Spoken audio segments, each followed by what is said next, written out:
5e centenaire de la Renaissance. La Renaissance, c'est un mouvement culturel, artistique, humaniste considérable qui a véritablement marqué la marche de l'humanité.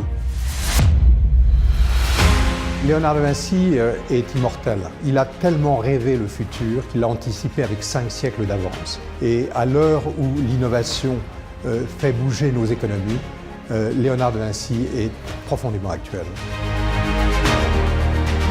L'essence de la Renaissance se trouve sur les bords de la Loire. Il y a une atmosphère, il y a une âme. Il y a évidemment tous ces joyaux que sont Amboise, Chambord, Blois. Au château d'Amboise, le roi va recevoir son invité principal qui est Léonard de Vinci, et Léonard de Vinci a sa tombe au sein même du château. Donc on est à un lieu de mémoire sur la Renaissance en Val-de-Loire. L'architecture de Chambord, ça veut dire la Renaissance, c'est-à-dire que c'est la représentation de l'utopie, d'une cité idéale, et c'est ça le symbole de la Renaissance, c'est le moment où on crée, on innove, on découvre, on change la vision du monde.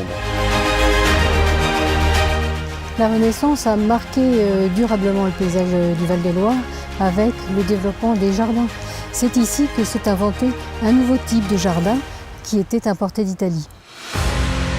Il y a aujourd'hui une véritable effervescence dans le domaine de l'art et dans le domaine des jardins, qui est celui de Chaumont-sur-Loire. Cette vitalité créatrice est un écho à ce perpétuel renouvellement qui a caractérisé cette époque. Et surtout, c'est la période de l'humanisme. Et l'humanisme met l'homme au cœur de la pensée. Cette année 2019 est essentielle, non pas pour commémorer, pour célébrer simplement la Renaissance, la mettre sous cloche, la fossiliser, la raconter. Certes, c'est intéressant, mais c'est pour inviter nos concitoyens à une nouvelle Renaissance. Il y aura par exemple un grand spectacle numérique itinérant qui utilisera la Loire comme cadre. Nous allons ouvrir une galerie digitale avec de grands artistes contemporains qui célèbrent la nature et l'architecture. Le grand événement, c'est bien sûr une exposition sur la représentation de la mort de Léonard de Vinci et son lien étroit avec le roi, et puis des fêtes, c'est-à-dire des rendez-vous où le public s'amuse. À Chambord, beaucoup de choses, notamment la recréation d'un décor de la Renaissance. Et l'idée, c'est de mettre le visiteur à la place d'un invité de la cour et de l'accueillir comme un invité du roi.